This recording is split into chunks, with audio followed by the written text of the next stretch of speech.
debido a que ella dependía de él, y le decía que vaya a trabajar, ella ponía el pretexto de que tenía que cuidar a sus hijos. Ella confiaba mucho en él y le creía todo cuando le decía que él tenía que ir a trabajar todos los fines de semana. Él casi no permanecía en la casa. En una ocasión vio un mensaje de una mujer en el celular, le dijo a Gerardo y él le dijo que era una compañera de trabajo.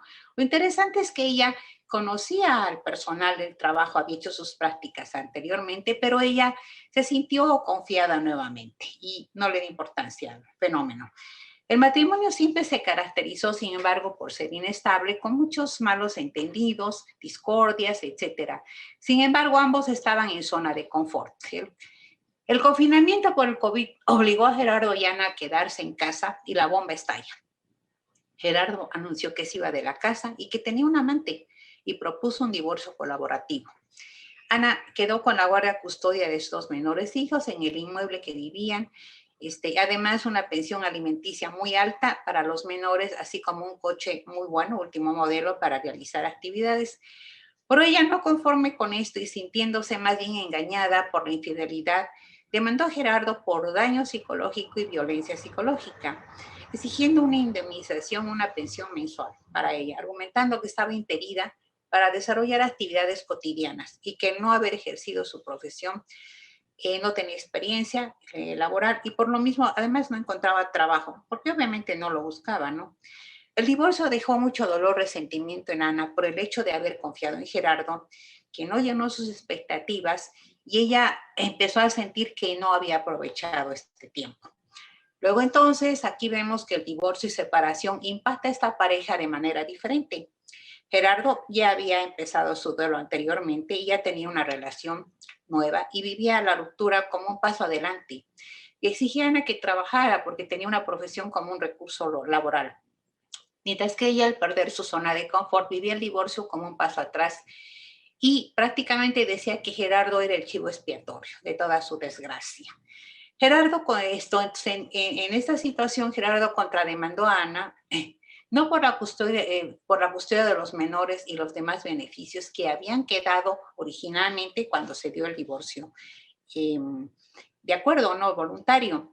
Ana se siente abrumada, confundida, tiende a caer en el viejo hábito de dependencia económica. Prácticamente este fenómeno fue el causante de su divorcio y en lugar de esforzarse para buscar trabajo y poner al día sus habilidades profesionales, pues exigía más dinero y quería destruir a Gerardo.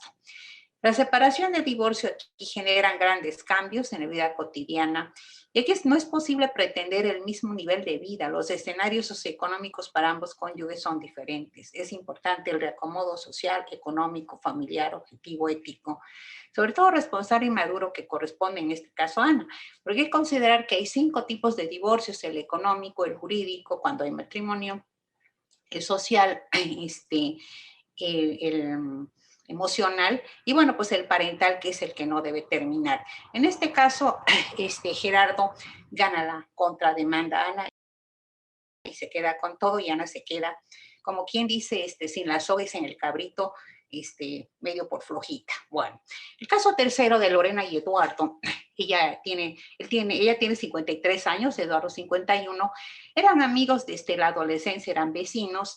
Después él se casó, después de un matrimonio fallido se encuentran, hace 10 años se casan y tienen una hija que hoy tiene 6 años.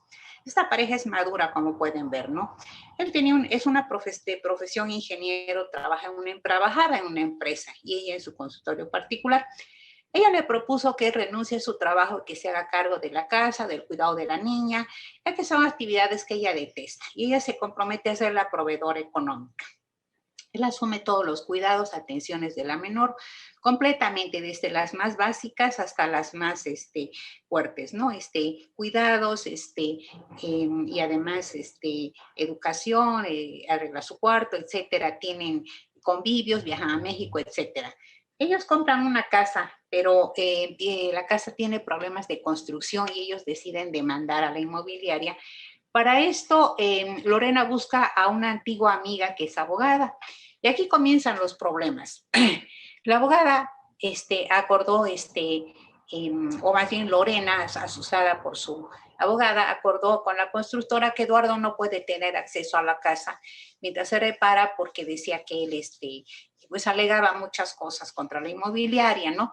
Entonces él se fue a vivir temporalmente a la casa que le presta su hermano. Sin embargo, Lorena aprovecha esta situación y solicita una orden de restricción para él. A los 5 días presenta una demanda de divorcio alegando incumplimiento de deberes, violencia familiar, lo cual no existía porque ella se había comprometido a ser proveedora, y todo esto asesorada por su abogada, con quien reinicia la relación lésbica que tenía antaño, ¿no? La relación de pareja. Lorena, argumentando que carece de recursos económicos, obstaculiza todos los peritajes psicológicos de trabajo social, ampara a su hija para evitar peritajes y pláticas con el juez totalmente. Y también amparada de la emergencia sanitaria, ha impedido las convivencias de Eduardo con su menor hija, coartando completamente la continuidad del vínculo de su menor hija con su padre. Sin embargo, aquí hay algo interesante. Los múltiples esfuerzos de Lorena y su abogada por la alienación, a la menor contra su padre, poco o nada han logrado, ya que la menor, que es súper inteligente, quien a pesar de su corta edad se ha dado modos para tener encuentros virtuales esporádicos con su papá. La presencia de la figura paterna aquí es importante, ayuda a desarrollar en los hijos autonomía e independencia, promueve la adquisición de los valores sociales y el desarrollo moral de los hijos. Muy bien dice Freud que la función paterna fundante de la cultura al instaurar la prohibición del incesto y posibilitar así la estructuración del intrapsíquico, permite la autorregulación y el acceso a lo simbólico.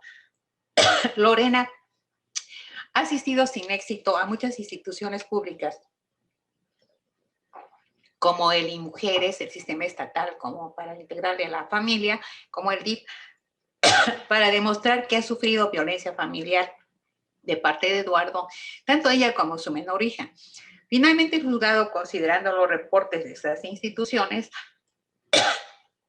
que no beneficiaban mucho a Lorena, ordenó las convivencias de la menor con su padre. Sin embargo, Lorena continúa haciendo omisa a las órdenes judiciales y prefiere pagar multas.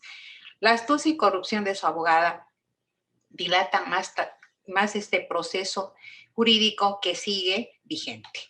Finalmente, el cuarto caso y último de estos muchos interesantes de Carmen y Rogelio. Carmen tiene 28 años, más bien conoció a Rogelio de 30 en un grupo religioso. Ella trabajaba medio tiempo y estudiaba en la universidad cuando comenzaron a salir y él era empleado de una empresa manufacturera. La familia de ella se oponía a la relación, arguían las diferencias socioeconómicas.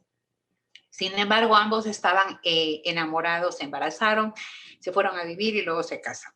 Rogelio exigía a Carmen que se ocupara de las labores del hogar, además de trabajar y estudiar, mientras él trabajaba y se hacía cargo de su hijo. Pero sin embargo, quien apoyaba, quien se hacía cargo del hijo era la mamá de él, o quien dice la abuela paterna del menor. Cuando el niño fue creciendo, Carmen empieza a llevarlo, recogerlo del kinder, incrementando con esto sus actividades en el hogar de apoyo. Carmen concluye su carrera, empieza a trabajar con un buen salario en una empresa importante. Rogelio empieza a celarla con sus compañeros de trabajo y a destruir la relación de Carmen con su hijo. Como quien dice, le salen esos instintos machistas que los tenía. Las exigencias de Rogelio a Carmen eran cada vez mayores, a las que se sumaron el pedido de que tenía que aportar económicamente mayor ella porque ella ganaba más que él. Un día, ella regresó tarde por un festejo de fin de año en su trabajo. Rogelio no la dejó entrar a la casa. Al día siguiente acudió, ya estaba todo preparado, premeditado de él. Acudió a un juzgado, obtuvo la custodia provisional de su hijo, exigiendo una pensión alimenticia. Le llevó a Carmen una lista de requisitos para tramitar el divorcio voluntario. Ella, para evitar broncas, aceptó, se disuelve el vínculo matrimonial, queda la guardia custodia a favor de él y el régimen de convivencias con su menor hijo a ella. Carmen convivía tranquila con su hijo hasta que volvió a casarse con un colega suyo. A partir de ese momento todo cambió. Rogelio inició totalmente una demanda para impedir ahora las convivencias de su hijo con su mamá. Pero eso sí, quería continuar recibiendo pensión alimenticia. Carmen empezó a observar cambios de humor en su menor hijo, quien se negaba a convivir con su mamá. Rogelio decía que era decisión del niño, que no tenía nada que ver. Pero sin embargo, cuando el niño quería ir con su mamá, la reacción de Rogelio era de enojo, sus actitudes o comentarios hacían sentir al menor culpable por haber querido estar con su mamá. Eras indirectas, etcétera. El pobre niño estaba como caracha fumigada, ¿no? Con un conflicto de lealtades grave. Rogelio proponía actividades, hacía planes o le prometía hacer cosas al menor justo en el tiempo que estaban acordadas las convivencias de su mamá. El confinamiento por el COVID exacerbó en el menor su conflicto de lealtad hacia su padre y confluyó en el alejamiento total de su mamá, afectando su salud. El niño más bien empezó con resfríos continuos, dolores de cabeza, estómago, bajo rendimiento escolar, desinterés por actividades que antes le gustaban, etcétera. ¿Qué pasa? El cuerpo comienza a hablar prácticamente porque no podía poner en palabras esa situación de ese conflicto, ¿no? De lealtades. El proceso jurídico en este caso está detenido por la contingencia sanitaria y yo creo que esto va para largo porque además Carmen ahora está embarazada. Finalmente voy a concluir planteando lo siguiente: el confinamiento por el COVID-19 ha generado inseguridades, temores, combinándose con la comunicación deficiente que ya tenían las parejas. Como quien dice, ha sido la gota que llenó el vaso, el COVID, desembocando en separaciones definitivas. Las actitudes, comportamientos de uno de los progenitores que tiene cuidado y custodia del hijo muestran que con el pretexto del COVID, que se ha convertido en el chivo expiatorio para todo y para todos, no procuran el respeto y acercamiento del menor con el otro progenitor, sea este hombre, mujer, madre o padre, y que también ejercen la patria potestad. En consecuencia, confrontan actos de alienación parental encaminados a producir en el menor rechazo, miedo o alejamiento del otro progenitor. El que uno de los padres tenga la custodia no implica que tenga más derechos sobre los hijos, ni mayor poder de decisión en las cuestiones relevantes en la vida de estos. Ambos tienen derechos y obligaciones. En la prolongación del divorcio destructivo, los menores son utilizados como botín de guerra, poniendo en riesgo un estado emocional, su estado integral y atentando el interés superior de los niños. Yo quiero concluir lo siguiente: en los juicios de divorcio destructivos que yo he visto, no interesan los hijos. Aquí generalmente lo que interesa es el dinero. Ese es el motivo. De manera que el señor quiere la custodia para no pagar pensión y quedarse con la casa, o la señora quiere la custodia de los hijos para que le den una buena pensión, como el caso de Ana, etcétera. Bueno, pues muchas gracias. Es todo y estoy aquí disponible para cualquier pregunta. Buenas